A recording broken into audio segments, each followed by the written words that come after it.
चलिए, आपका एक प्रश्न था चंपारण सत्याग्रह पर, जो आपको दिया गया था।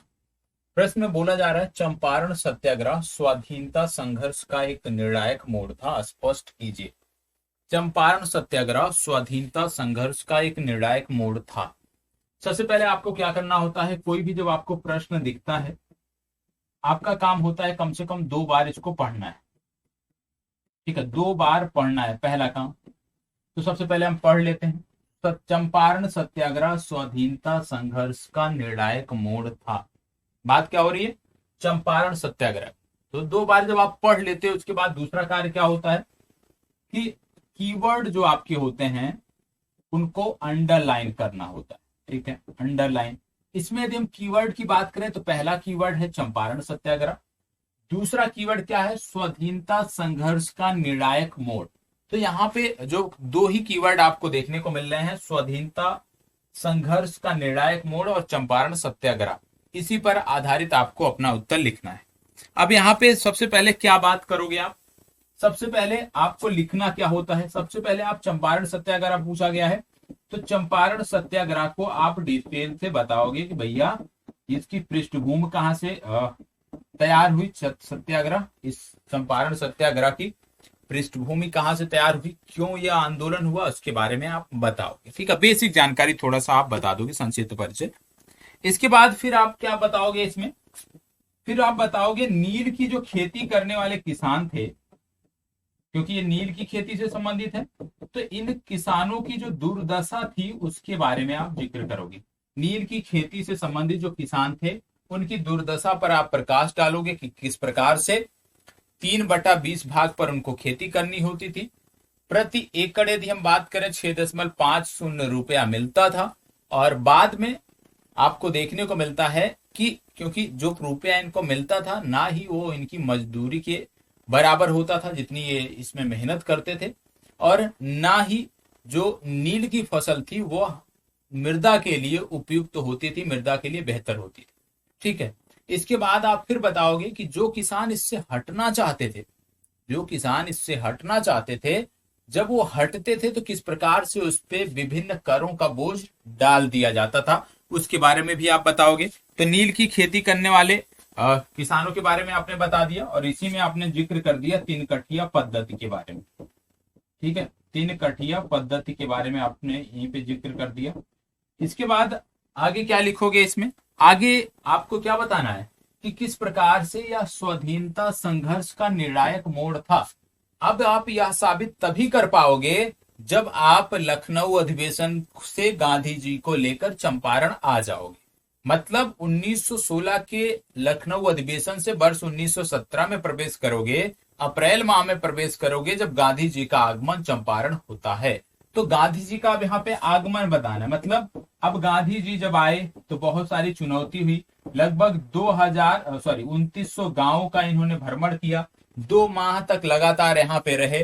प्रशासनिक चुनौतियां अलग से थी, जमींदारों की चुनौतियां अलग से थी, किस प्रकार से इनको हर बार रोका जाता था, मिलने नहीं दिया जाता था। तो वो पूरा जो संघर्ष है गांधी जी का 2 महीने का, जो गांधी जी ने दक्षिण अफ्रीका में काम किया, वो किस प्रकार से आकर बिहार में उसको लागू किया, उसके बारे में आप बताओगे। तो गांधी जी का जो चंपारण आगमन और किस प्रकार से 2 महीनों में लगकर इन्होंने कार्य किया, और इसका परिणाम क्या रहा? इसका परिणाम रहा कि आपने देखा कि गांधी जी के प्रयासों से ही चंपारण एग्रेरियन समिति का गठन किया गया, और जब चंपारण एग्रेरियन समिति का गठन हुआ तो उसी के बाद जो उसने उस समिति ने संस्तुति दी, उस संस्तुति में 3 कठिया पद्धति को उसने समाप्त किया, बढ़ा हुआ जो आप कह सकते हो लगान था उसको वापस कराया। उन सारी चीजों को आप जिक्र करोगे, तब जाके ये जो है आपका ये आंसर कंप्लीट होगा।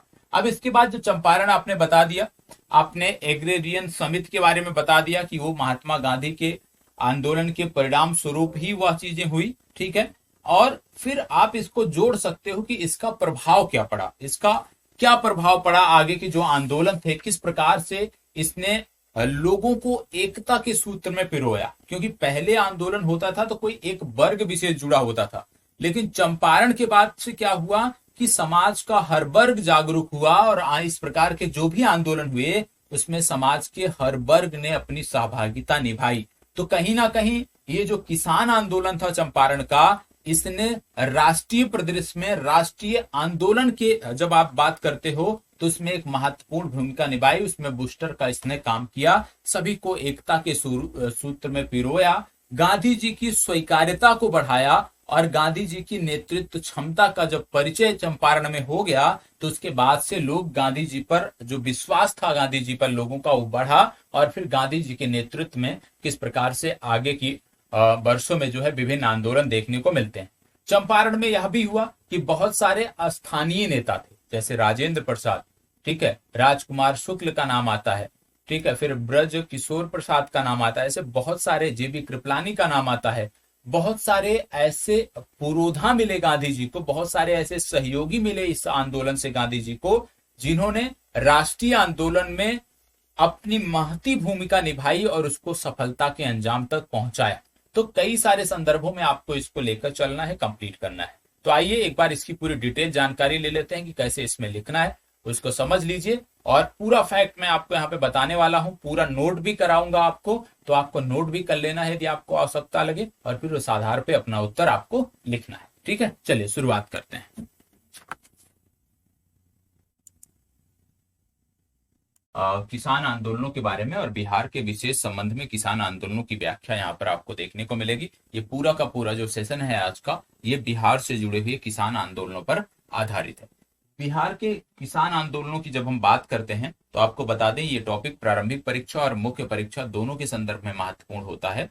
और किसान आंदोलनों में जो सबसे ज्यादा प्रश्न पूछा जाता है, जो हर बार पूछा जाता है, आप कह लीजिए प्रारंभिक परीक्षा में और मुख्य परीक्षा में, वो आपका आता है चंपारण सत्याग्रह। ठीक है, चंपारण किसानों का मुद्दा जो है ये अवश्य आपकी परीक्षाओं में पूछा गया है और पूछा जाता रहा है, इसलिए इसको हम प्रारंभिक परीक्षा और मुख्य परीक्षा दोनों संदर्भों में लेकर चलेंगे। अब बात आती है किसानों की कि भाई किसान आंदोलन करने को विवश क्यों हुई, क्योंकि कोई ना कोई कारण रहा होगा, क्योंकि बिना किसी कारण के कोई भी आंदोलन तो करने को तैयार होगा नहीं।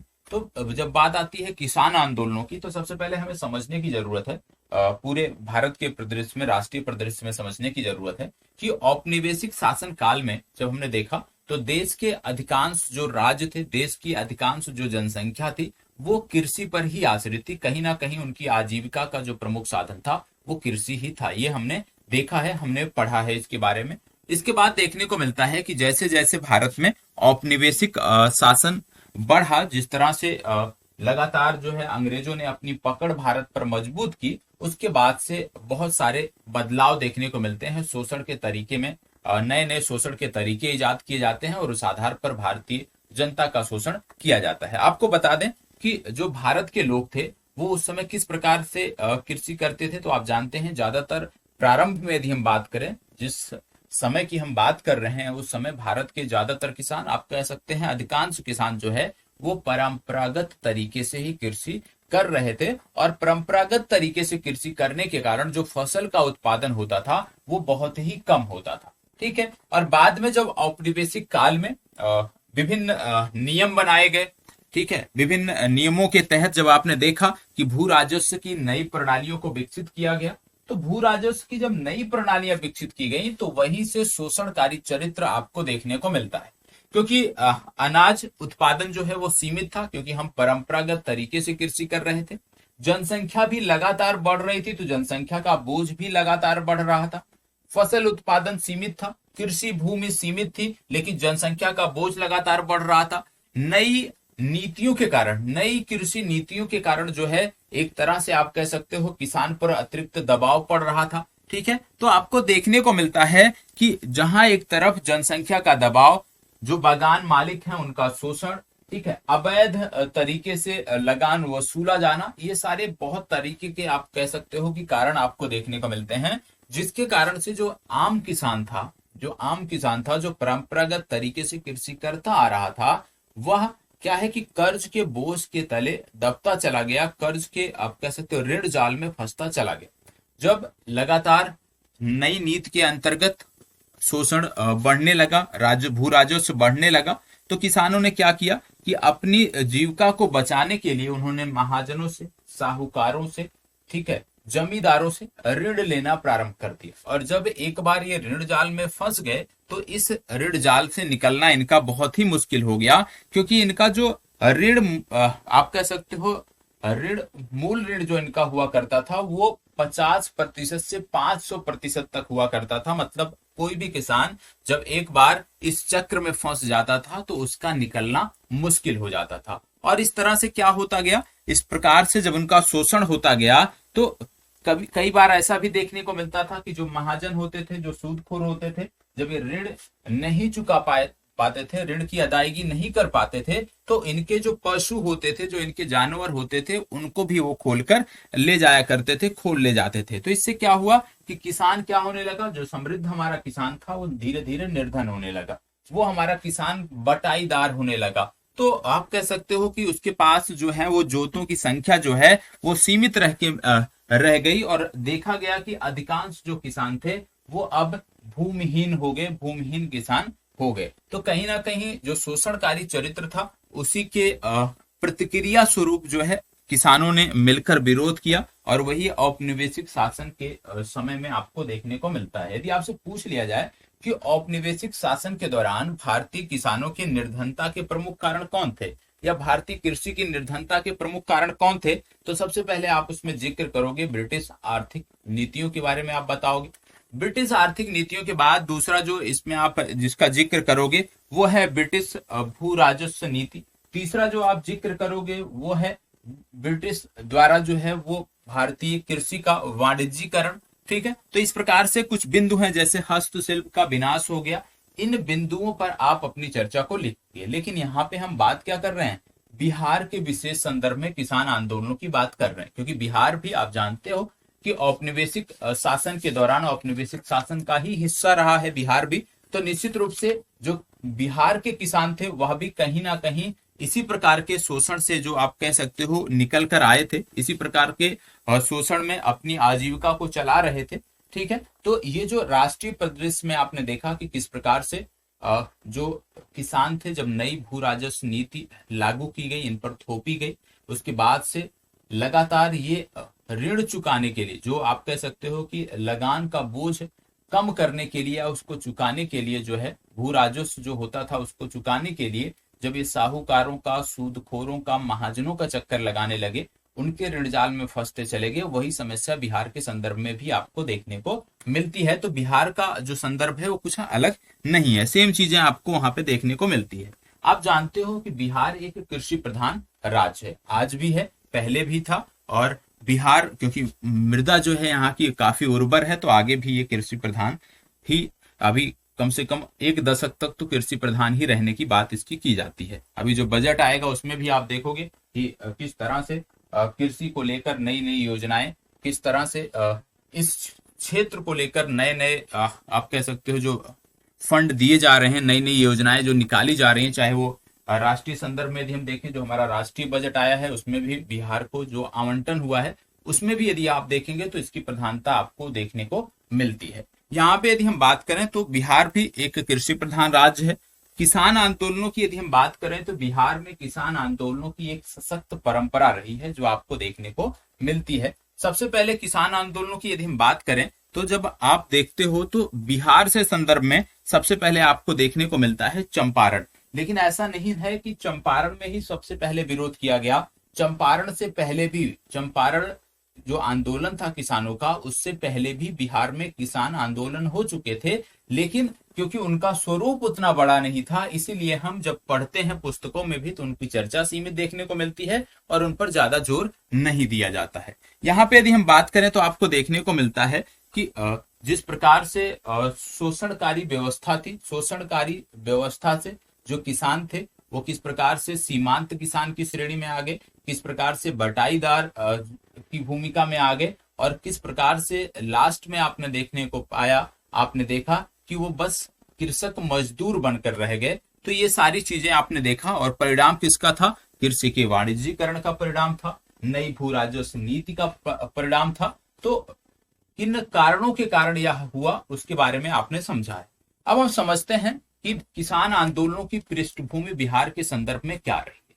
बिहार के संदर्भ में जब आप किसान आंदोलनों की बात करते हो तो सबसे पहले आपको देखने को मिलता है कि किसानों का जो शोषण का यह सिलसिला था, ये लगातार चलता चला गया, लगातार बढ़ता चला गया, और ये सिलसिला क्या हुआ, अनावरत जो है ये सिलसिला चलता रहा, अनावरत ये सिलसिला हो गया। इसके बाद देखने को मिलता है कि औपनिवेशिक भू राजस्व नीति तथा कृषि का वाणिज्यीकरण जब हो गया तो औपनिवेशिक शोषण जो था उसको संस्थागत इसने आधार प्रदान किया। जब आप कह सकते हो कृषि का वाणिज्यीकरण हो गया तो औपनिवेशिक शोषण को इसने संस्थागत आधार प्रदान किया। और इससे क्या देखने को मिलता है, इससे देखने को मिलता है कि भारत अब क्या रह गया, भारत जो है वो ब्रिटिश की जो आप कह सकते हो औद्योगिक अर्थव्यवस्था थी उसकी एक पूरक कृषि अर्थव्यवस्था मात्र बनकर रह गया। मतलब बिहार के जो क्षेत्र थे वहां पे अब किस प्रकार की कृषि की जाने लगी कि ब्रिटेन में जो औद्योगिक इकाइयां थी उनके लिए जो कच्चा माल था वो यहां से जाने लगा और भारत सिर्फ एक पूरक अर्थव्यवस्था बनकर रह गया। ये चीजें आपको देखने को मिलती हैं। आप जानते हैं कि उस समय काल में यदि हम बात करें तो ब्रिटेन में जो है वो वस्त्र उद्योग बड़े पैमाने पे था, और वस्त्र उद्योग क्योंकि बड़े पैमाने पे था, कृत्रिम रंगों का प्रयोग अभी शुरू नहीं हुआ था, तो इसलिए देखा गया कि ब्रिटेन में जो वस्त्र उद्योग था उनके रंगाई कार्य में जो उपयोग होने वाला जो नील था उसकी आपूर्ति भारत से की जाने लगी। मतलब भारत से क्या हुआ, कृषि के वाणिज्यीकरण के फलस्वरूप जो है वो नील आप कह सकते हो भारत, क्योंकि नील जो है वो भारत के बिहार और बंगाल जैसे क्षेत्रों में उगाया जाता था, तो अंग्रेज जो औपनिवेशिक नीति बनाने वाले लोग थे, जो आप कह सकते हो शासन चलाने वाले लोग थे, उन्होंने भारत को नील के कच्चे माल के रूप में, विशेष रूप से बिहार और बंगाल को नील के कच्चे माल के आप कह सकते हो उत्पादन केंद्र के रूप में उन्होंने स्थापित करने का प्रयास किया। और यहीं से आपको देखने को मिलता है कि औपनिवेशिक शासन का जो चंपारण सत्याग्रह का आप देखते हो यहीं से कहीं ना कहीं शुरुआत होती है, क्योंकि 19वीं सदी में उन्होंने क्या कर लिया, उन्होंने जो भारत के किसान थे, विशेष रूप से बिहार और बंगाल के किसान थे, उनसे एक अनुबंध कर लिया। और अनुबंध क्या कर लिया, नील की खेती को लेकर इन्होंने अनुबंध कर लिया। और जब एक अनुबंध करा लिया तो उसके अंतर्गत इन्होंने बताया कि किसानों को अपनी भूमि के 3/20वें हिस्से में जो है वो नील की खेती करना अनिवार्य हो गया। मतलब जो अनुबंध इन्होंने कराया उसके अंतर्गत 1 बीघे में आप कह सकते हो 3/20 या 3/20 भाग जो है वो नील की खेती करना इन्होंने अनिवार्य कर दिया। वास्तव में यदि हम बात करें तो 1860 का जो वर्ष था उस दौरान भी नील की खेती की जाती थी, लेकिन जो उस दौरान रैयतों का समझौता था वो बहुत कम एरिया के लिए था। उसमें यदि हम बात करें तो 5 कट्टा प्रति बीघा पर ही नील की खेती करनी पड़ रही थी उस समय। लेकिन बाद में क्या हुआ, क्योंकि 5 बीघा में आपने देखा कि मुश्किल से आपको 5 कट्टा प्रति बीघा पर देखने को मिलता था, परंतु 1867 आते आते ये कम होकर प्रत्येक बीघा में 3 कट्टा हो गया। और बाद में फिर आपने देखा कि किस प्रकार से 1 बीघा में आपको 3/20 या 3/20 भाग पर जो है नील की खेती करना अनिवार्य कर दिया गया। तो शोषण पहले कम था, लेकिन जब 3/20 वाला कानून लागू हुआ, 3/20 वाला अनुबंध कराया गया, तो वहां से शोषण का जो चरित्र था वो बदल गया और शोषणकारी ये व्यवस्था जो थी और बढ़ गई। आपको बता दें कि जब यह व्यवस्था लागू की गई तो इसी व्यवस्था को 3 कठिया पद्धति के नाम से जाना जाने लगा। इसी व्यवस्था को 3 कठिया पद्धति के नाम से आप किताबों में पढ़ते होंगे। आप इसके बारे में पाठ्य पुस्तक जो भी आपकी हैं उन पाठ्य पुस्तकों में आप इसी का जिक्र देखने को पाते होंगे। इसके बदले किसानों को 1 एकड़ नील के उत्पादन पे यदि हम बात करें कितना रुपया मिलता था, तो इसके बदले किसानों को 1 एकड़ भूमि पर नील के उत्पादन में मात्र 6.5 रुपए दिए जाते थे, 6.5 रुपए ही दिए जाते थे। 1 एकड़ पर नील उत्पादन के बदले 6.5 रुपए दिए जाते थे। ठीक है, और यह आप देख रहे होंगे कि बहुत ही कम है। कालांतर में देखने को मिलता है कि इस व्यवस्था ने जो है वो नील के जो उत्पादक किसान थे उनके मध्य जो है गहरा असंतोष व्याप्त किया, और इसी गहरा असंतोष के कारण ही लगातार ये जो विद्रोह था, लगातार किसानों के मन में जो ये आप कह सकते हो कि इन अंग्रेज आप कह सकते हो व्यवसायियों के प्रति जो गुस्सा था वो लगातार बढ़ता गया, क्योंकि आपको देखने को मिलता है कि ये जो नील की खेती की जाती थी, जिस भूमि पर नील की खेती की जाती थी, ये डायरेक्टली उस भूमि की उर्वरता को प्रभावित करती थी। और इससे क्या होता था, फसल चक्र प्रभावित होता था। और इससे क्योंकि उर्वरता प्रभावित हो रही है तो अन्य फसलों का जो उत्पादन था वो लगातार गिरता जा रहा था। ठीक है, तो ये चीज देखने को मिलता था कि नील की जब उत्पादन होता था तो नील का उत्पादन प्रत्यक्ष रूप से ही उस कृषि भूमि की उर्वरता को प्रभावित करता था, जिसने जब उस भूमि में अन्य फसलें उगाई जाती थी तो उनका उत्पादन बहुत ही कम होता था। तो फसल उत्पादन कम होता था और ये फसल चक्र को प्रभावित करता था, क्योंकि उर्वरा शक्ति में ह्रास हो जाता था। इसके बाद यदि हम बात करें तो आपको देखने को मिलता था कि यहाँ पे क्योंकि मनमाने ढंग से लगान भी वसूला जाता था। चंपारण क्षेत्र की बात करें तो चंपारण क्षेत्र में जो लगान वसूला जाता था, इसमें 46 प्रकार की, चंपारण क्षेत्र के जो किसान थे इनसे 46 प्रकार के अवैध, आप कह सकते हो, कर वसूले जाते थे।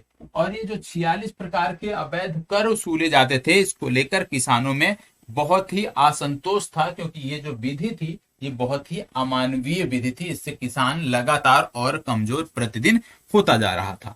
इसके बाद आपको देखना होगा कि जब बाद में, क्योंकि ये बाद के कुछ वर्षों में आपको देखने को मिलता है, जर्मनी का नाम आता है। और जर्मनी में क्या कर दिया गया, जर्मनी ने कृत्रिम रंगों की खोज कर ली। और जब जर्मनी ने कृत्रिम रंगों की खोज कर ली, क्योंकि वो सस्ते होते थे, आसानी से सुलभ होते थे, तो इससे क्या हुआ कि जो नील की खेती करने वाले लोग थे, उनको, नील की खेती करने वाले लोगों को, या आप कह लीजिए नील की खेती को, इसने अप्रासंगिक बना दिया। और धीरे धीरे क्या हो गया कि इससे जुड़े हुए जो व्यवसायी थे उन्होंने, आप कह सकते हो, किसानों की मुश्किलों को और बढ़ा दिया। क्योंकि अब जहां पहले 6.5 रुपए मिल जाते थे प्रति एकड़ के, अब यह भी देने को अंग्रेज व्यापारी जो है वो तैयार नहीं रहे, और इससे मुश्किलें इनकी ज्यादा बढ़ गई। और अब क्या हुआ, क्योंकि ऐसी स्थिति में जब उनको बहुत कम, आप कह सकते हो, नाम मात्र का जो है दाम मिलता था उसका, ठीक है, तो इससे क्या हुआ कि जो किसान थे उन्होंने सोचा कि अब इसकी कृषि को बंद करना ही उचित है। लेकिन वो अनुबंध में बंधे हुए थे, इसी के कारण वो लगातार उस पर कार्य भी कर रहे थे, क्योंकि अप्रत्यक्ष रूप से इसके ना करने के कारण उनका शोषण होता था। जो किसान इस अनुबंध से हट जाते थे, या जो किसान इस अनुबंध से हटने का प्रयास करते थे, जैसे ही वो इस अनुबंध से हटते थे, उनको विभिन्न कर उन पे लाद दिए जाते थे, और अप्रत्यक्ष रूप से उनका और बुरी तरह से शोषण प्रारंभ हो जाता था। इसीलिए किसान जो है मजबूरी बस जो है चाह कर भी इससे बाहर नहीं निकल पाते थे। तो ये चीजें आपको देखने को मिलती है कि किस प्रकार से किसान आंदोलन की पृष्ठभूमि तैयार हुई। और किसान आंदोलन की ये जो पृष्ठभूमि तैयार हुई, इसमें आपको देखने को मिलता है कुछ फैक्ट, जैसे कि बात आती है कि अब यह समय काल आ गया कि जर्मनी ने कृत्रिम रंगों का प्रयोग शुरू कर दिया। कृत्रिम रंगों का प्रयोग शुरू करने के उपरांत आपको देखने को मिलता है कि किसान का जो ये, आप कह सकते हो, अनुबंध था, ये अब प्रासंगिक नहीं रह गया। किसान द्वारा नील की खेती अब प्रासंगिक नहीं रह गई, क्योंकि अब इनके द्वारा जो है वो 6.5 रुपए जो प्रति एकड़ का मिलता था, वह भी अब इनके किसानों को गोरों द्वारा जो है वो नहीं दिया जाता था। तो ये अब इस किसान जो थे, वो जो बागान मालिक थे, वो अब इस कृषि को जो है हमेशा के लिए बंद करना चाहते थे, लेकिन अनुबंध के चलते वो बाहर नहीं आ पा रहे थे। इसी समय क्या हुआ कि ये विवाद जब चल ही रहा था, तो इसमें आपको भारतीय राष्ट्रीय कांग्रेस का लखनऊ अधिवेशन हुआ। ठीक है, इसी विवाद के समय ही जो है ये भारतीय राष्ट्रीय कांग्रेस का लखनऊ अधिवेशन हुआ।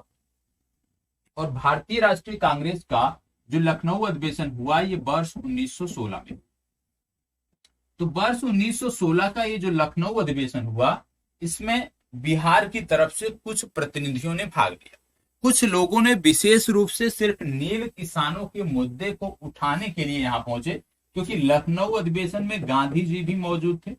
और गांधी जी से कई सारे लोग प्रभावित थे, क्योंकि दक्षिण अफ्रीका में जिस प्रकार से इन्होंने काम किया था, जिस प्रकार से इन्होंने अपनी काबिलियत को, आप कह सकते हो, कि दर्शाया था, उससे बहुत सारे लोग इनसे प्रभावित थे। और वो चाहते थे कि नील किसानों का जो मुद्दा है वो गांधी जी तक पहुंचाया जाए, और लखनऊ अधिवेशन में इससे संबंधित एक प्रस्ताव भी पारित कराया जाए। इस संदर्भ में यदि हम बात करें तो आपको देखने को मिलता है राजकुमार शुक्ल और ब्रज किशोर प्रसाद। क्या नाम आता है? राजकुमार शुक्ल, ठीक है, और ब्रज किशोर प्रसाद। ब्रज किशोर प्रसाद और राजकुमार शुक्ल जो है, ये दोनों लोग जो है लखनऊ के इस अधिवेशन में पहुंचे। और क्योंकि लखनऊ का ये जो अधिवेशन था, इसकी अध्यक्षता यहाँ पे किया था अंबिका चरण मजूमदार ने। ये नाम भी आपको पता होना चाहिए, अंबिका चरण मजूमदार ने इसकी अध्यक्षता की थी। ये दोनों लोग यहाँ पे पहुंचे, इन्होंने गांधी जी से मुलाकात की, गांधी जी से इन्होंने बताया कि किसानों की समस्या को, और प्रयास किया कि एक प्रस्ताव जो है यहाँ पे रखा जाए इस अधिवेशन में। लेकिन गांधी जी प्रस्ताव रखने को लेकर जो है वो सहमत नहीं थे। उन्होंने ये प्रयास किया कि पहले हम इस मुद्दे को जानते हैं, उसके बाद ही इससे संबंधित प्रस्ताव रखा जाएगा। तो इन्होंने प्रस्ताव को, गांधी जी ने तो साफ इनकार कर दिया। लेकिन इन दोनों लोगों के, राजकुमार शुक्ल और ब्रज किशोर प्रसाद का जो निवेदन था कि आप चंपारण आइए, उसको इन्होंने अस्वीकार नहीं किया, मतलब उसको इन्होंने स्वीकार कर लिया। तो कहीं ना कहीं जो गांधी जी का चंपारण आना हुआ, उसमें राजकुमार शुक्ल और ब्रज किशोर प्रसाद की महत्वपूर्ण भूमिका रही, क्योंकि इन्होंने किसानों के मुद्दे को गांधी जी तक पहुंचाया, उनकी समस्याओं को उनको समझाया और चंपारण आने के लिए उनको मना लिया। तो ये चीजें आपको देखने को मिलता है। इसके बाद आपको बात आती है कि भैया गांधी जी चंपारण आए कब। तो गांधी जी के चंपारण आगमन की अब यहाँ पे बात होगी कि गांधी जी के चंपारण आगमन की बात। गांधी जी के चंपारण आगमन,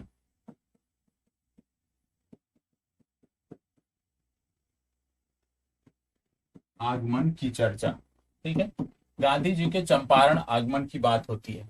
तो आपने देखा कि किस प्रकार से अंबिका चरण मजूमदार द्वारा की जा रही अध्यक्षता के दौरान लखनऊ अधिवेशन में राजकुमार शुक्ल तथा ब्रज किशोर प्रसाद, ये दोनों लोग जो है वहां पे पहुंचे और इन्होंने गांधी जी को किसानों की समस्याओं को बताया और इनको बिहार आने के लिए मना लिया। तो यहाँ पे आपको देखने को मिलता है कि वर्ष 1916 की बात है। आप जानते हैं लखनऊ अधिवेशन, ये जो था लखनऊ अधिवेशन वर्ष 1916 में जब इन्होंने मनाया, गांधी जी को सारी बात बताई, तो परिणाम स्वरूप क्या हुआ कि 10 अप्रैल वर्ष 1917 को गांधी जी का चंपारण आगमन हुआ। कब हुआ? 10 अप्रैल 1917। 10 अप्रैल 1917 का गांधी जी का जो आगमन था वो चंपारण में हुआ। ठीक है, तो पहला फैक्ट कि 10 अप्रैल वर्ष 1917 को गांधी जी चंपारण आए। ऐसा नहीं था, जैसे मैंने पूर्व में भी बताया कि नील की खेती के प्रश्न पे पहली बार जो आंदोलन था वो यही था, 1917 में ही हुआ था। नहीं, ऐसा यदि हम बोले तो गलत होगा, क्योंकि इससे पूर्व 1867 में पंडौल में नील आंदोलन हुआ था। 1867 में पंडौल नामक स्थान था जहां पे नील आंदोलन हुआ था। लेकिन ये जो नील आंदोलन 1867 में पंडौल में हुआ था, ये स्थानीय स्तर का था, इसलिए इसका जिक्र हम बहुत ज्यादा नहीं करते हैं। उसके बाद फिर देखने को आपको मिलता है कि 1908 में भी एक राज्य स्तरीय आंदोलन हुआ था। ठीक है, उसके बाद फिर 1914 से लगातार राजकुमार शुक्ल आंदोलन चला रहे थे, और कहीं ना कहीं इस आंदोलन की आप कह सकते हो जो दिशा तय हुई वो जाके वर्ष 1917 में तय हुई, जब गांधी जी इससे इन्वॉल्व थे। अब इसमें आपको देखने को मिलता है कि गांधी जी के सशक्त हस्तक्षेप ने इसे जन आंदोलन में परिवर्तित कर दिया, जिसका मकसद जो है वो चंपारण के किसान आंदोलन की समस्या को जो है वो अंग्रेज अधिकारियों तक पहुंचाना था और इसका हल निकालना था।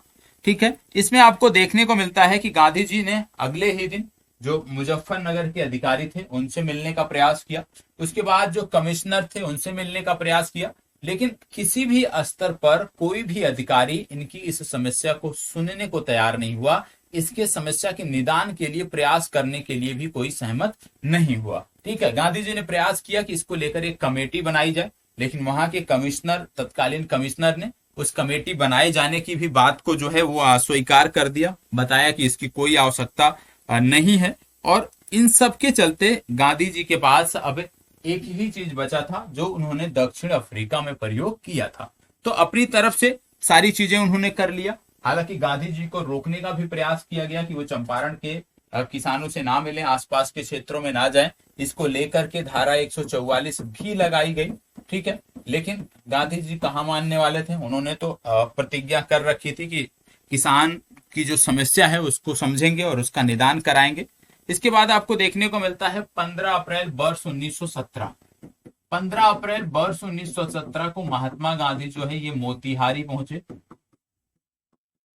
15 अप्रैल 1917 को महात्मा गांधी मोतिहारी पहुंचे और इन्हें जो है बाबू गोरख प्रसाद नामक एक, आप कह सकते हो, स्वतंत्रता सेनानी थे, बाबू गोरख प्रसाद के यहाँ जो है इनको रोका गया। तो मोतिहारी में महात्मा गांधी बाबू गोरख प्रसाद के यहाँ 15 अप्रैल को रुके। और इसके बाद आपको देखने को मिलता है कि वहां पे जैसे ही ये मोतिहारी पहुंचे थे एक घटना के क्रम में जानकारी लेने के लिए, तो वहां के जो तत्कालीन जिलाधिकारी थे वहां पे उन्होंने गांधी जी को रोकने का प्रयास किया। ठीक है, जहां ये जाना चाहते थे वहां जाने नहीं दिया गया और आदेश निकाला गया कि गांधी जी जल्द से जल्द चंपारण छोड़ दें। चंपारण छोड़ने का आदेश निकाला गया।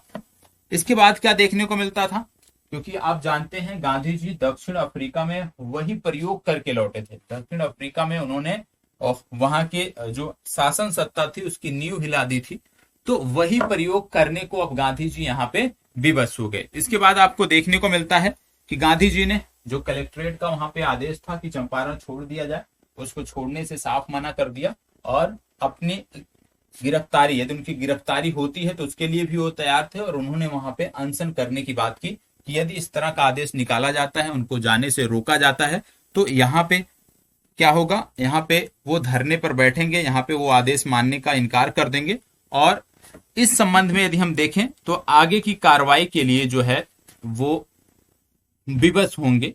आगे देखा गया कि अदालत के कहने पर ना तो गांधी जी वहां से जाने को माने और ना ही उन्होंने जमानत राशि भरने की बात कही। तो चंपारण छोड़ने की बात भी उन्होंने नहीं मानी और ना ही कोई जमानत राशि उन्होंने भरी। इसके बाद क्या हुआ कि स्थानीय प्रशासन गांधी जी के सामने झुकते हुए उनका जो आप कह सकते हो आदेश था जिससे गांधी जी चंपारण छोड़ दें, वो उन्होंने वापस लिया। और इसमें देखते ही देखते क्या देखने को मिला कि लगातार 2 महीने तक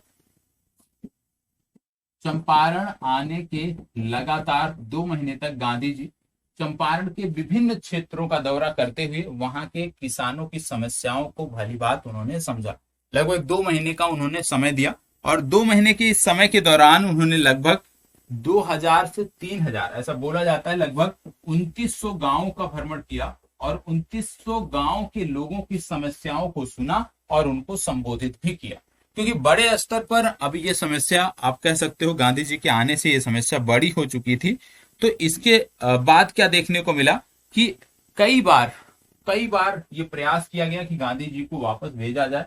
कई तरह के प्रतिबंध भी लगाए गए, लेकिन जब उन सब प्रतिबंधों के बावजूद भी गांधी जी झुकने को तैयार नहीं हुए, तो अंततः ब्रिटिश सरकार ने, आप कह सकते हो, अपनी गलती मानते हुए इस मामले को और बड़ा ना करने के प्रयास में उन्होंने एक समिति का गठन किया जिसका नाम था चंपारण एग्रेरियन समिति। ठीक है, ये आपको पता होना चाहिए। चंपारण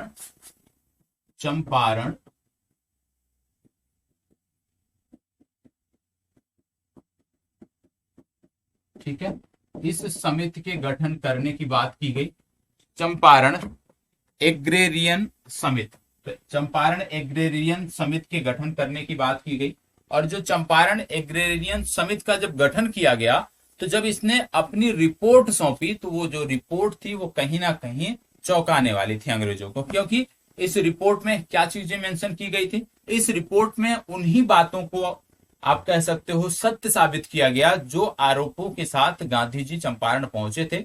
जो राजकुमार शुक्ल द्वारा लगातार 1914 से प्रयास किया जा रहा था, उन सभी आरोपों को इस रिपोर्ट में सत्य माना गया और उसको दूर करने के लिए, उन समस्याओं को दूर करने के लिए यहाँ पे कदम उठाए जाने की बात की गई। आपको बता दें कि यहाँ पे आपको देखने को मिलता है कि बढ़े हुए लगान का 1/4 हिस्सा जो इस रिपोर्ट ने संस्तुति दी, इस रिपोर्ट ने जो कहा, उसमें बताया गया कि बढ़े हुए लगान का 1/4 जो हिस्सा है वो वापस किया जाए और 3/4 हिस्से की वसूली की जाए। ठीक है, तो 1/4 हिस्सा वापस किया गया, 3/4 हिस्से की वसूली की गई। इसके अतिरिक्त इसी रिपोर्ट में कहा गया कि जिन लोगों से नगद लगान की वसूली की गई है उसके 25% को वापस कर दिया जाए उनके, और बाकी का जो राशि है उस पर दावा रैयत अपना ठोकेंगे। साथ ही साथ जिसको लेकर सबसे बड़ा मुद्दा था तिनकठिया पद्धति, उसको समाप्त करने की बात भी यहाँ पे की गई। तो अंततः आपको देखने को मिलता है कि गांधी जी के अथक प्रयासों से 2 महीने की अथक मेहनत से जो है वो अंग्रेज शासन, जो आप कह सकते हो अंग्रेज शासन ने थक हार कर एक समिति का गठन किया, और समिति गठन होने के उपरांत जो निर्णय निकल कर आए उसको भी उन्होंने माना, और इस प्रकार से जो ये विवादित तिनकठिया पद्धति थी उसकी समाप्ति आपको देखने को मिलती है। एक प्रश्न आपसे पूछा जाता है, चंपारण सत्याग्रह का महत्व क्या रहा? चंपारण सत्याग्रह भले ही एक किसान आंदोलन था, एक सीमित क्षेत्र में था, चंपारण के क्षेत्र में था, लेकिन इसने जो राष्ट्रीय आंदोलन था उसकी दिशा को निर्धारित किया, उसकी दिशा को तय किया। क्योंकि इससे पहले के जो भी आंदोलन थे, चाहे चंपारण आंदोलन की बात कर लो, तो इसमें केवल समाज का एक वर्ग इन्वॉल्व था, लेकिन आगे के राष्ट्रीय आंदोलन में फायदा क्या हुआ? चंपारण की विजय ने या चंपारण की सीमित सफलता ने यह दिखाया कि आगे के जो भी आंदोलन हुए हैं उनमें समाज का हर वर्ग, हर तबका आपको देखने को मिलता है। बच्चे, बूढ़े, जवान, किसान, मजदूर सभी राष्ट्रीय आंदोलनों से जुड़े, और उस संदर्भ में आपको देखने को मिलता है कि चंपारण के बाद जो भी आंदोलन हुए हैं उसमें आम जनमानस की जो भूमिका है वो कितने बड़े स्तर पर आपको देखने को मिलती है। चाहे वो सविनय अवज्ञा की बात कर लो, चाहे अन्य आंदोलनों की बात कर लो, तो कहीं ना कहीं बहुत बड़े पैमाने पर लोगों का जो जुड़ाव था वो हुआ। क्योंकि अब लोग यहाँ पे क्या थे कि गांधी जी की नेतृत्व क्षमता की, गांधी जी की कार्य कुशलता के लोग कायल हो गए थे। गांधी जी की जो कार्यशैली जिनको नहीं पता थी, उन्होंने चंपारण में देखा कि किस प्रकार से अंग्रेजों को घुटने टेकने पर मजबूर कर दिया इन्होंने, तो इससे लोगों का जुड़ाव बढ़ा, गांधी जी के प्रति लोगों की जो विश्वास था वो बढ़ा, और उसी का फायदा हमें देखने को मिलता है आगे के अन्य आंदोलनों में। ठीक है, तो कहीं ना कहीं जो गांधीवादी राजनीति है उसका बड़ा फायदा हमें मिला चंपारण के बाद से। और चंपारण ये पहला आप कह सकते हो कि आंदोलन था गांधी जी का, जहां पर गांधी जी ने दक्षिण अफ्रीका में किए गए प्रयोगों को जो है वो भारत में लागू किया, भारत में उतारा। तो आइए चलिए इसको नोट कर लेते हैं। इसमें कुछ चीजें हैं, बेसिक सा है, इसमें बहुत ज्यादा कुछ है नहीं, आप सब जानते ही होंगे, लेकिन इसको बहुत अच्छे से नोट करने की जरूरत है क्योंकि यहाँ से 2-3 टॉपिक आपके बनते हैं। पहला, बिहार में हुए किसान आंदोलनों में जब पूछा जाता है तो चंपारण सत्याग्रह डायरेक्ट पूछा जाता है। दूसरा पूछा जाता है कि चंपारण सत्याग्रह का महत्व क्या रहा, आगे के आंदोलनों को किस प्रकार ने इसने प्रभावित किया। दूसरा पूछा जाता है चंपारण सत्याग्रह का परिणाम क्या रहा। तो कई सारे संदर्भ यहाँ से बनते हैं, उन सभी संदर्भों को हम यहाँ से देखते हुए आगे बढ़ेंगे। तो चलिए चर्चा की शुरुआत करते हैं। अब नोट्स अपने ओपन कर लीजिएगा और एक एक करके चीजों को अब यहाँ पे नोट करने की आवश्यकता है। ठीक है, हेडिंग डालिएगा, बिहार में हुए किसान आंदोलन। बिहार में हुए किसान आंदोलन।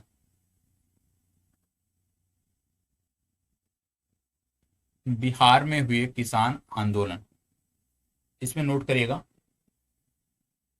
औपनिवेशिक शासनकाल के दौरान, देखो अब यहाँ पे सिर्फ हम बिहार के संदर्भ में नोट करा रहे हैं तो सारी चीजें बिहार पर ही आधारित होंगी। लिखिए, औपनिवेशिक शासनकाल के दौरान बिहार के अधिकांश लोग जीविकोपार्जन के लिए, बिहार के अधिकांश लोग जीविकोपार्जन के लिए कृषि पर निर्भर थे। इस समय संपूर्ण भारत, बिहार समेत संपूर्ण भारत में, इस समय बिहार समेत संपूर्ण भारत में परंपरागत तरीके से ही कृषि की जाती थी, जिसमें उत्पादन बहुत कम था, जिसमें उत्पादन बहुत कम था। ब्रिटिश काल में भू राजस्व की नई प्रणालियों, उपनिवेशवादी प्रशासनिक व न्यायिक व्यवस्था, भू राजस्व की नई प्रणालियों, उपनिवेशवादी प्रशासनिक व न्यायिक व्यवस्था, कुटीर उद्योग धंधों का ह्रास, भूमि पर जनसंख्या का बढ़ता दबाव, बागान मालिकों के बढ़ते अत्याचार,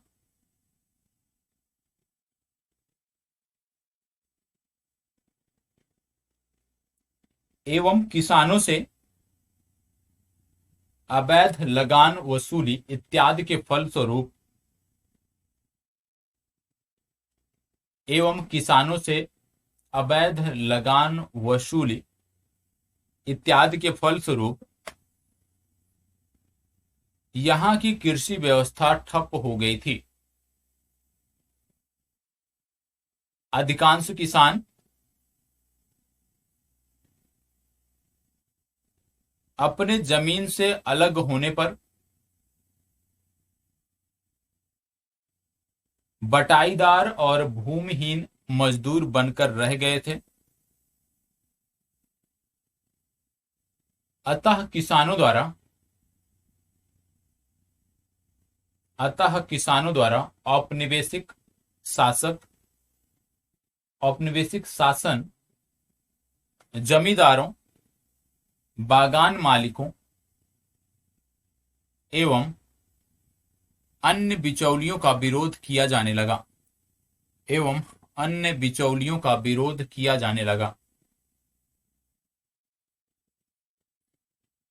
बिहार जैसे एक कृषि प्रधान राज्य में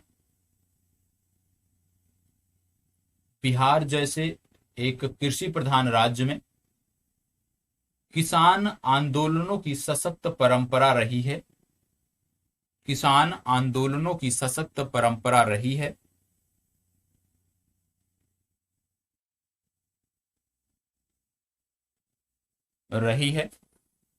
इसी पृष्ठभूमि में औपनिवेशिक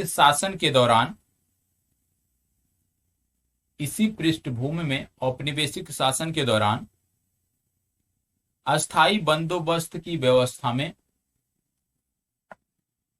सामंती जमींदारी शोषण, औपनिवेशिक शोषण से जाकर संबद्ध हो गया।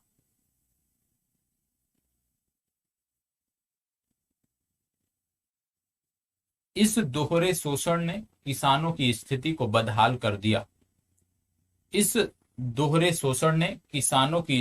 बदहाल कर दिया। जिससे किसान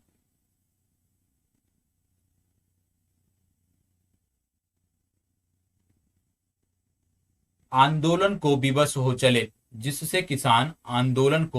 हो चले। आगे नोट करिएगा,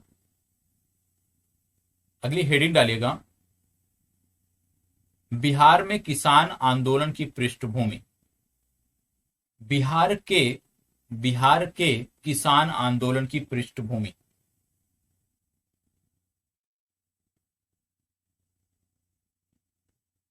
आगे नोट करिएगा, औपनिवेशिक शासन के आरंभ के साथ ही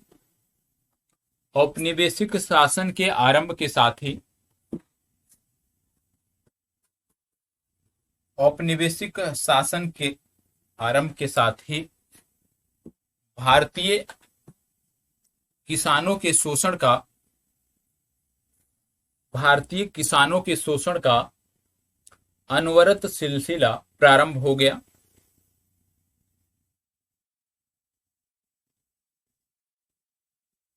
जिसे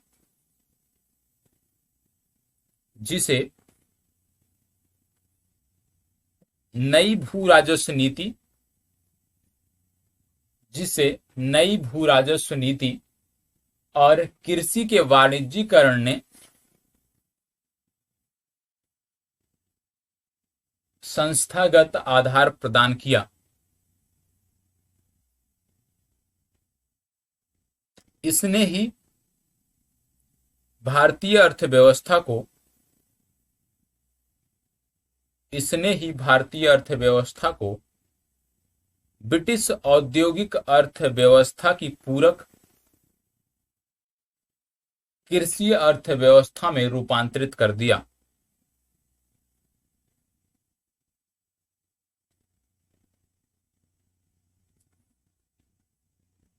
चंपारण के किसानों के मुद्दे की बात करें तो चंपारण के किसानों के मुद्दे की बात करें तो दरअसल दरअसल ब्रिटेन स्थित वस्त्र उद्योगों में रंगाई कार्य के लिए नील की आवश्यकता होती थी,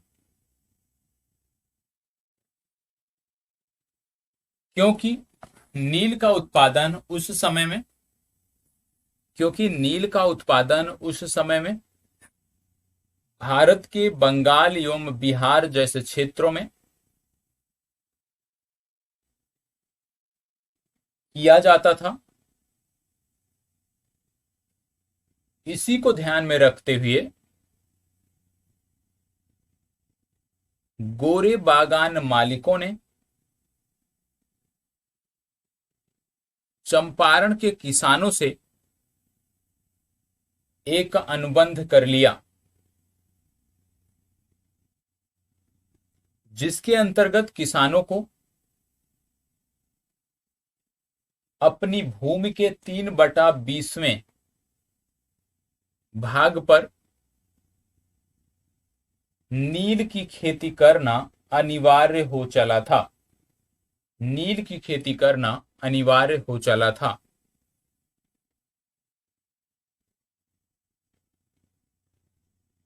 1860 अगली पंक्ति में 1860 तक रैयतों को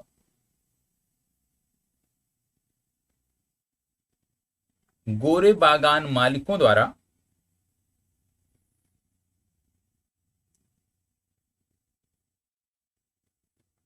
5 कट्टा प्रति बीघा पर ही नील की खेती करनी पड़ती थी, परंतु 1867 आते आते यह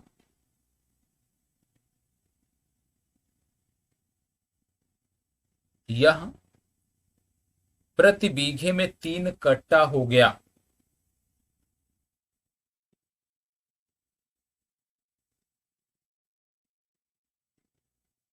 आगे चलकर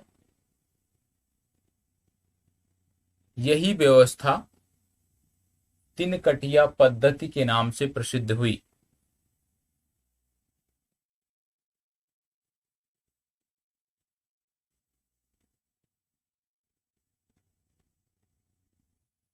इसके बदले किसानों को गोरे बागान मालिकों द्वारा गोरे बागान मालिकों द्वारा 1 एकड़ नील के उत्पादन के लिए 6.5 रुपए दिए जाते थे।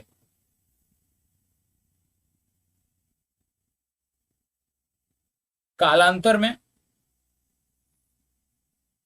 इस व्यवस्था ने किसानों के मध्य असंतोष को जन्म दिया,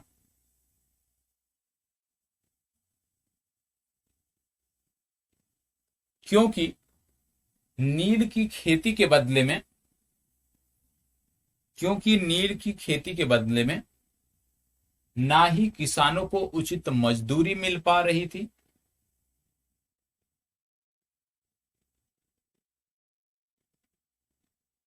और ना ही यह खेती मृदा के स्वास्थ्य के लिहाज से उपयुक्त थी और ना ही यह खेती मृदा के स्वास्थ्य के लिहाज से उपयुक्त थी। नील की कृषि से मृदा की उर्वरा शक्ति, नील की खेती से मृदा की उर्वरा शक्ति कम होती थी। नील की खेती से मृदा की उर्वरा शक्ति कम होती थी, जिससे फसल चक्र पर प्रतिकूल प्रभाव पड़ता था।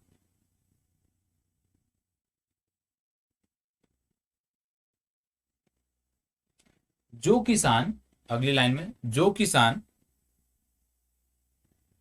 नील की खेती से मुक्ति चाहते थे, उन पर मनमाने ढंग से लगान बढ़ा दिया जाता था।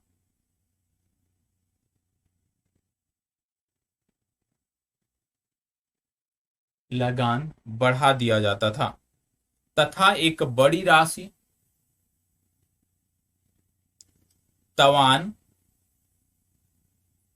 सरह बेसी, तवान, सरह बेसी या अब वाव, अब वाव के रूप में देना पड़ता था।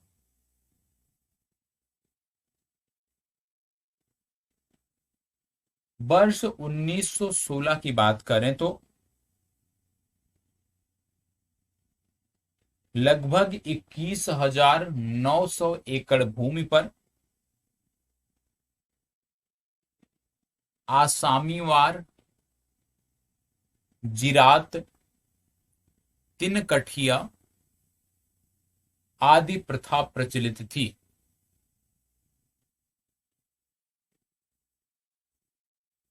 चंपारण के किसानों से मड़वन, फगुआही, सिंगराहट, धोड़ावन, लटियावन, शरह बेसी, दस्तूरी, तवान, उसकी समेत लगभग 46 प्रकार के अवैध कर वसूले जाते थे। कर वसूली की विधि भी बर्बर और अमानवीय थी।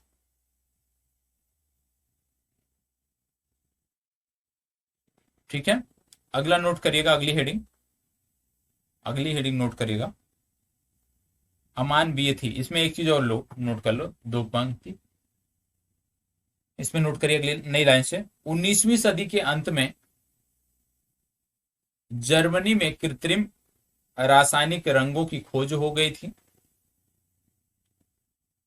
पर 19वीं सदी के अंत में जर्मनी में कृत्रिम रासायनिक रंगों की खोज हो गई थी, जो अपेक्षाकृत सस्ते होते थे। इसने नील की खेती को अप्रासंगिक बना दिया। इसके परिणाम स्वरूप 20वीं शताब्दी के पहले दशक के अंत तक, इसके परिणाम स्वरूप 20वीं शताब्दी के पहले दशक के अंत तक आते आते किसानों की मुश्किलें और ज्यादा बढ़ गई। इस परिस्थिति में चंपारण क्षेत्र के किसान एवं बागान मालिक दोनों ही नील की खेती बंद करना चाहते थे। ठीक है, चलिए अब आगे नोट करना है। चंपारण सत्याग्रह हेडिंग डालिएगा चंपारण सत्याग्रह और गांधी जी। चंपारण सत्याग्रह और गांधी जी, इसमें नोट करिएगा चंपारण सत्याग्रह और गांधी जी, इसमें नोट करिएगा। कांग्रेस के लखनऊ अधिवेशन, कांग्रेस के वर्ष 1916 के लखनऊ अधिवेशन में, कांग्रेस के वर्ष 1916 के लखनऊ अधिवेशन में बिहार का प्रतिनिधित्व, बिहार का प्रतिनिधित्व राजकुमार शुक्ल और किशोर प्रसाद जैसे चंपारण के किसान नेताओं ने किया।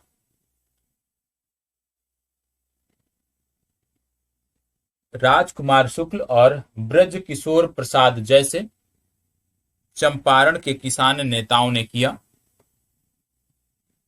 इसी अधिवेशन में, इसी अधिवेशन में राजकुमार शुक्ल ने चंपारण किसानों के मुद्दे से जुड़ा एक प्रस्ताव पेश करने के लिए गांधी जी से बात की।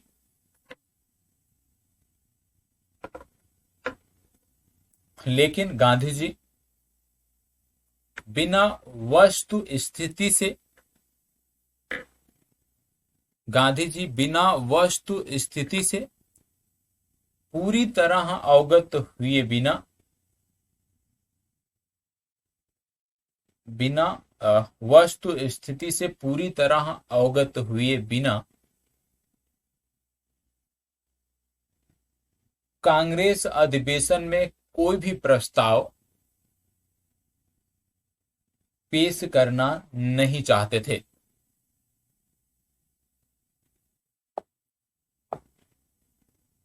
नहीं चाहते थे। लेकिन राजकुमार शुक्ल के दूसरे निवेदन को गांधी जी ने स्वीकार कर लिया, जिसके अंतर्गत 10 अप्रैल वर्ष 1917 को गांधी जी का आगमन चंपारण हुआ।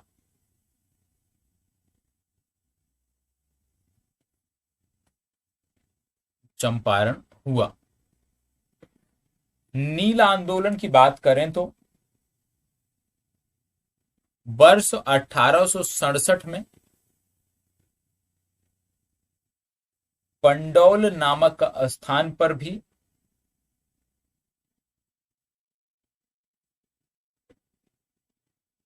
एक स्थानीय प्रकृति का आंदोलन किया गया था। उसके बाद वर्ष 1908 में राज्य स्तरीय आंदोलन किया गया।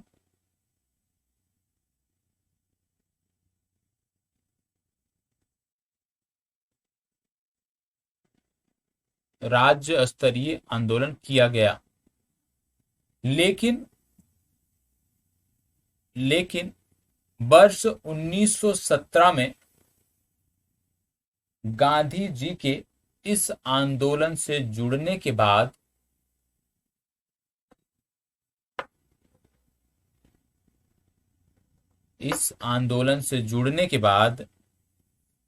इसका स्वरूप बृहद हो गया और प्रमुखता से नील आंदोलन के संबंध में इसी घटना का जिक्र किया जाता है।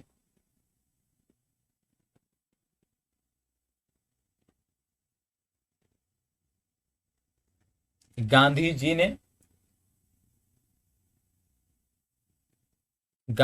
ने इस समस्या को समझते हुए किसानों को उनकी दुरावस्था से मुक्ति दिलाने हेतु सर्वप्रथम मुजफ्फरपुर में बिहार प्लांटर्स एसोसिएशन के मंत्री जे.एम. विल्सन से मुलाकात की, लेकिन वहां से गांधी जी को कोई मदद नहीं मिली। इसके बाद गांधी जी ने तिरहुत डिवीजन के कमिश्नर मैगेड से मुलाकात की, परंतु वहां पर भी उनको कोई आश्वासन नहीं मिला। इसके उलट मैगेड द्वारा धारा 144 लगाकर गांधी जी को चंपारण के विभिन्न क्षेत्रों में जाने से रोकने का प्रयास किया गया।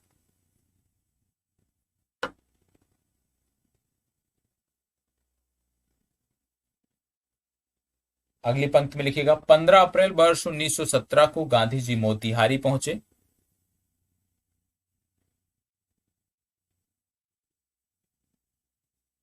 मोतिहारी पहुंचे जहां वह जसवल पट्टी जाने के क्रम में रुके थे। जसवल पट्टी जाने के क्रम में बाबू गोरख प्रसाद के घर पर रुके थे, लेकिन इसकी सूचना मिलते ही स्थानीय जिलाधिकारी ने त्वरित गांधी जी को चंपारण छोड़ने का आदेश निकाला।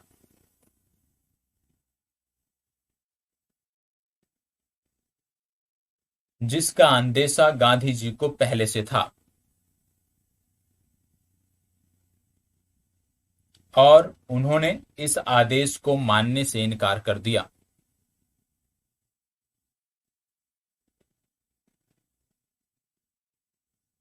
गांधी जी ने स्पष्ट शब्दों में कहा कि अपने देश में कहीं भी आने जाने और काम करने की जिम्मेदारी से संबंधित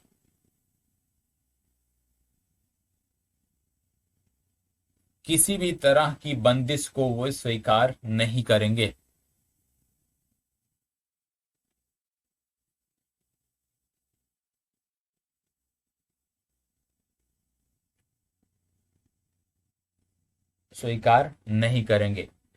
अगली नई पंक्ति से लिखेगा, गांधी जी ने लगातार 2 महीने तक इस समूचे क्षेत्र की स्थिति का आकलन करने के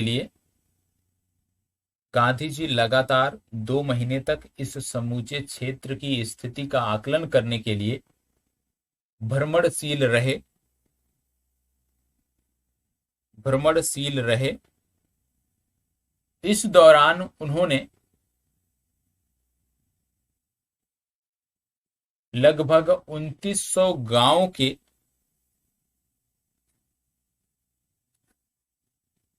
तकरीबन 13,000 रैयतों की स्थिति का आकलन किया।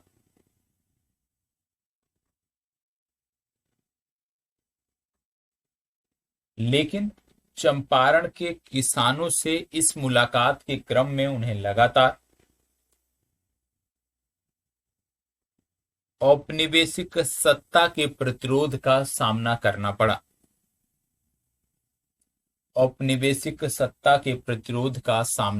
पड़ा। नई पंक्ति से लिखिएगा, इन तमाम प्रयासों के बावजूद गांधी जी की लोकप्रियता निरंतर बढ़ती जा रही थी। ब्रिटिश सरकार के लिए उनके शांतिपूर्ण प्रयासों को अनुचित रूप से रोक पाना एवं उनका दमन करना मुश्किल हो रहा था। गांधी जी और उनके सहयोगियों की सक्रियता और वहां के किसानों के उत्साह ने बिहार के तत्कालीन उपराज्यपाल Edward Albert Gait Edward Albert Gait को समस्या का हल निकालने के लिए विवश किया। परिणाम स्वरूप जुलाई 1917 में किसानों की समस्याओं की जांच के लिए F.G. स्लाई, नोट कर लीजिएगा, नाम महत्वपूर्ण है, F.G. Sly, F.G. Sly, F.G. Sly की अध्यक्षता में एक जांच समिति के गठन का प्रस्ताव पारित किया गया, जिसे चंपारण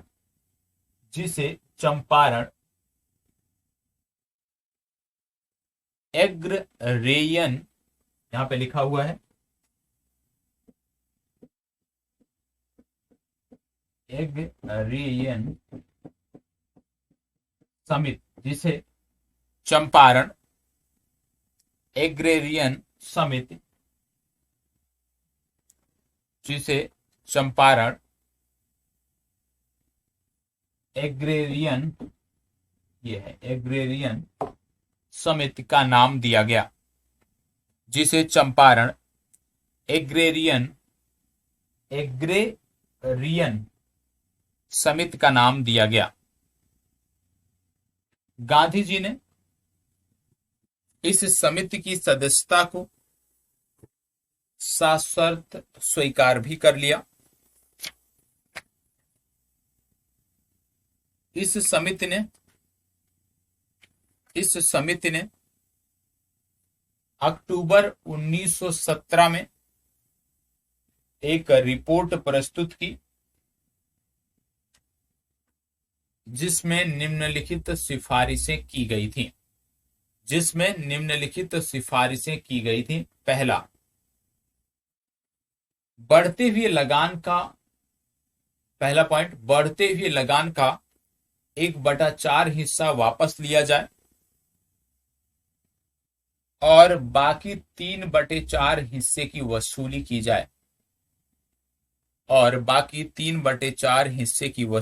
जाए।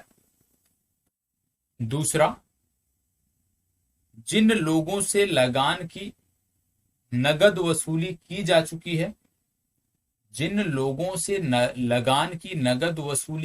चुकी है, उनमें से 25% राशि उन्हें वापस कर दी जाए और शेष राशि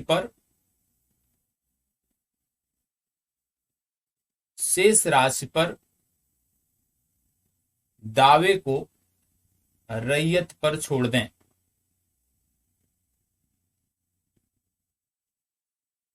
तीसरा, 3 कठिया पद्धति को पूर्णतः समाप्त किया जाए।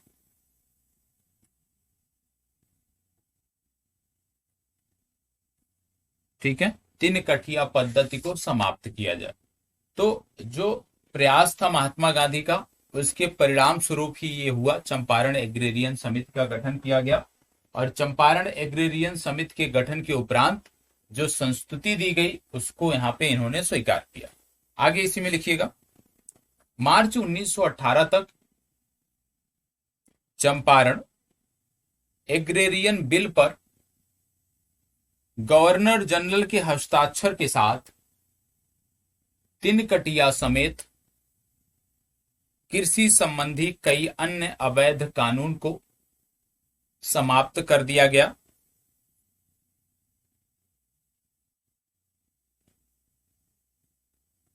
इस बदलाव के बाद नील की खेती जमींदारों के लिए लाभदायक नहीं रही और नील कोठियों के मकानों का पलायन शुरू, नील कोठियों के जमींदारों का या नील कोठियों के मालिकों का पलायन, ऐसे लिखो, नील कोठियों के मालिकों का पलायन प्रारंभ हो गया। ठीक है, चलिए अब यहाँ पे आपने देख लिया कि किस प्रकार से चंपारण बिहार में किसान आंदोलनों की बात आपने की, उसकी पृष्ठभूमि पे आपने चंपारण आंदोलन को देखा, उसमें गांधी जी के जुड़ाव को आपने देखा। ठीक है, अब अगला जो आप नोट करोगे वो आपका होगा चंपारण सत्याग्रह का महत्व। तो इसी में हेडिंग डालेगा चंपारण सत्याग्रह का महत्व, चंपारण सत्याग्रह का महत्व, इसके बाद चंपारण सत्याग्रह का मूल्यांकन और फिर चर्चा समाप्त होगी। तो चंपारण सत्याग्रह का महत्व नोट करेगा, इसमें नोट करिएगा चंपारण सत्याग्रह कई मामलों में भारतीय राष्ट्रीय आंदोलन का एक महत्वपूर्ण प्रस्थान बिंदु है। यहां से पहली बार किसानों की समस्याओं को राष्ट्रीय स्तर पर उठाया गया और राष्ट्रीय स्तर के नेताओं ने किसानों का साथ देना प्रारंभ किया।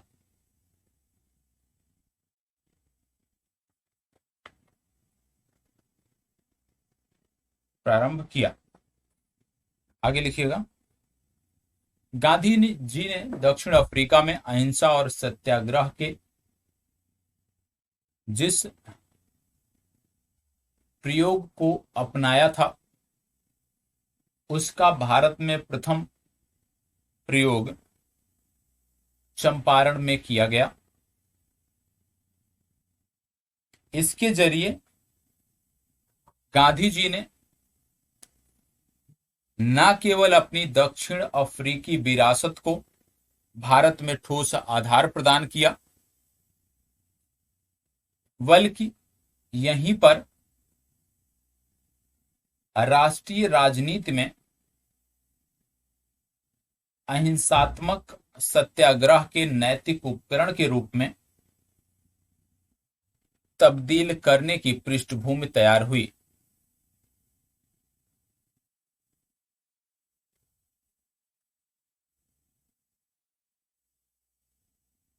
ठीक है, ये बात होगी, आगे नोट करिएगा। इस सत्याग्रह की सफलता ने भारतीय राजनीति में गांधी जी की व्यापक स्वीकार्यता का आधार तैयार किया। इस सत्याग्रह की सफलता ने भारतीय राजनीति में गांधी जी की व्यापक स्वीकार्यता का आधार तैयार किया और इसके परिणाम स्वरूप ही गांधी जी के महात्मा बनने का मार्ग प्रशस्त हुआ।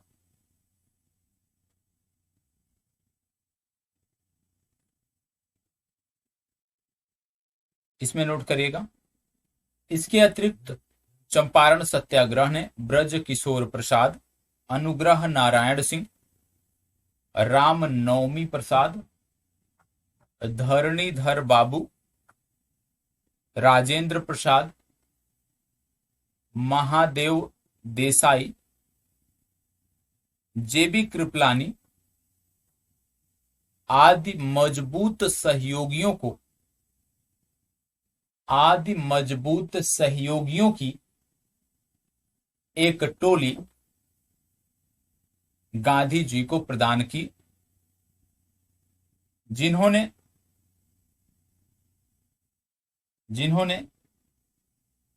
अन्य राष्ट्रीय आंदोलनों में महत्वपूर्ण भूमिका निभाते हुए उसे सफलता के करीब पहुंचाने में मदद की।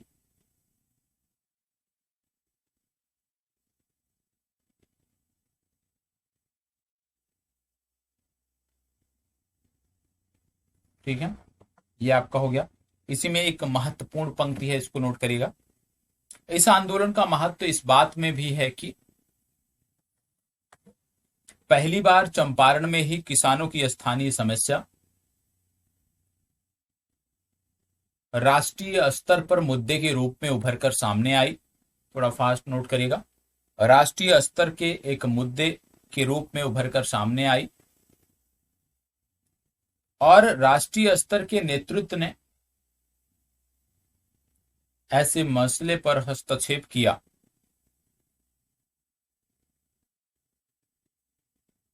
इस समय तक एक संगठन के रूप में कांग्रेस स्थानीय नेतृत्व, जिसमें अधिकांशतः सामंत और जमींदार थे, के दबाव में न केवल किसानों के मसले पर स्पष्ट रुख अपनाने से परहेज करती रही, न केवल किसानों के मसले पर स्पष्ट रुख अपनाने से परहेज करती रही, वरन जमींदारों के हितों की वकालत भी करती रही। लेकिन पहली बार लखनऊ अधिवेशन में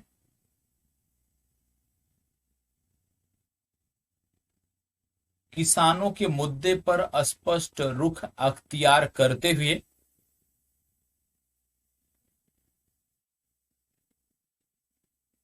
शोषणकारी सामंतों और जमींदारों के प्रति एक प्रस्ताव पारित करने पर भी सहमत हुई।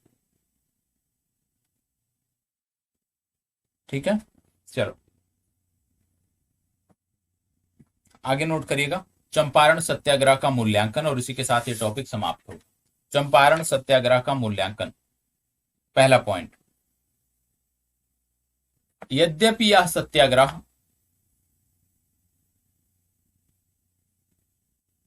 शत प्रतिशत सफल नहीं रहा,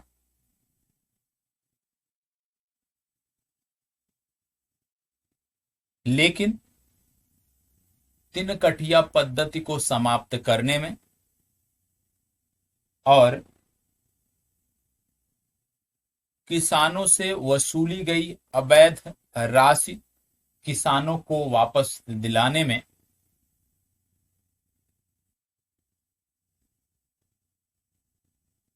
सफल रहा। 100% सफल नहीं रहा, 100% राशि तो वापस नहीं दिला पाया, लेकिन हाँ कुछ सीमित राशि वापस दिलाने में सफल रहा, तिनकटिया पद्धति को समाप्त कराने में सफल रहा। आगे नोट करिएगा। भले ही, दूसरा पॉइंट, भले ही लगान की 100% वापसी की मांग ना करने के लिए, भले ही लगान की 100% वापसी की मांग ना करने के लिए गांधी जी की आलोचना की जाती हो, पर यह इस मामले में सफल है कि अपने एजेंडे के अनुरूप इसने तिनकटिया पद्धति को समाप्त कराया और रैयतों को रियायतें दिलाने में सफल रहा।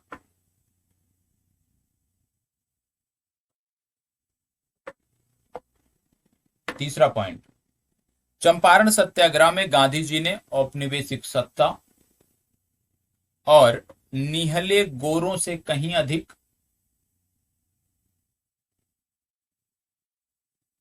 भारतीयों की गुलाम मानसिकता के विरुद्ध लड़ाई लड़ी।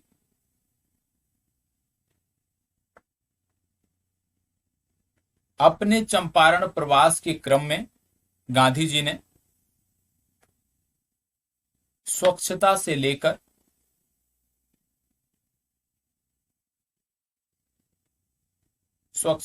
लेकर स्वावलंबन पर जोर दिया।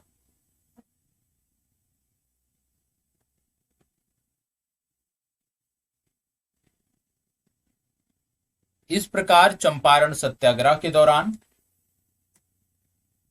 राष्ट्रीय एकता और उपनिवेशवाद विरोधी संयुक्त मोर्चा का आधार तैयार हुआ। अगला पॉइंट, आगे चलकर चंपारण सत्याग्रह राष्ट्रीय आंदोलन की विशिष्ट पहचान बन गई, जिसका प्रभाव असहयोग आंदोलन, सविनय अवज्ञा आंदोलन, पूर्ण स्वराज और भारत छोड़ो आंदोलन के उद्देश्यों की प्राप्ति में भी देखने को मिलता है।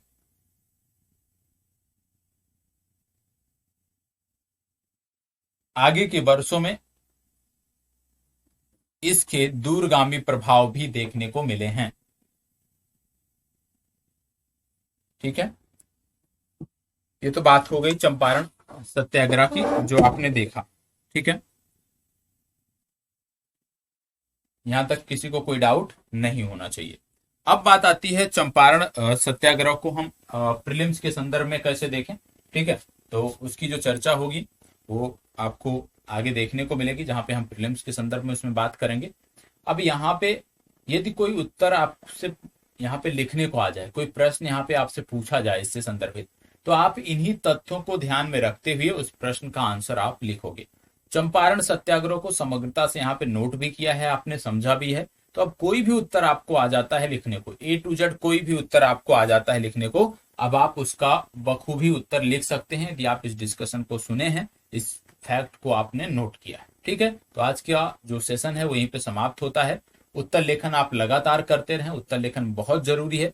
ठीक है, और आप रेगुलर की कक्षाएं भी करते रहें, उससे भी आपको बहुत मदद मिलेगी। धन्यवाद।